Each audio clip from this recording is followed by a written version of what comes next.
It's been really exciting to develop America's Got Downton for the American audience. The original show, about 50% of it involved feeding British television into Downton Abbey. So we've had to renegotiate all of those bits and find characters that the Americans are going to know and understand.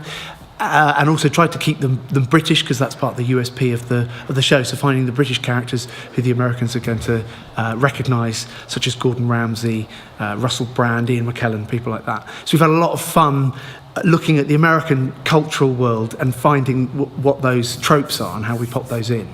It's proved quite hard. We're really excited to test it out in front of an American audience. We've done so tonight. We're very happy with the way it's gone.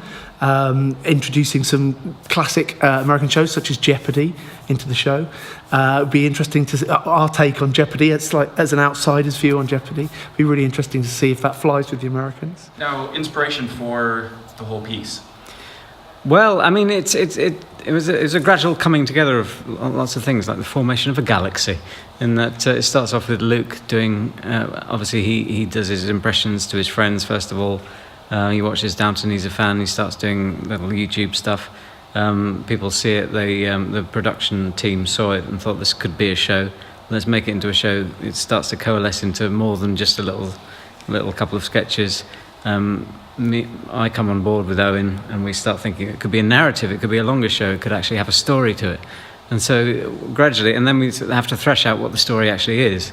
And that was very exciting for me, actually, the fact that a lot of the impression shows or a lot of comedy shows are just like, right, here's a sketch, here's another sketch, here's a bit, you know, and they don't add up to anything. But there's this one that's got a narrative and a through line story, which is really satisfying. And I think there are occasional moments in the show where people suddenly realise what's going on, and they think, oh, this is bigger than we thought it was going to be. This is, you know, and you start paying attention in a different way. You don't just sit there and go, right, what's next?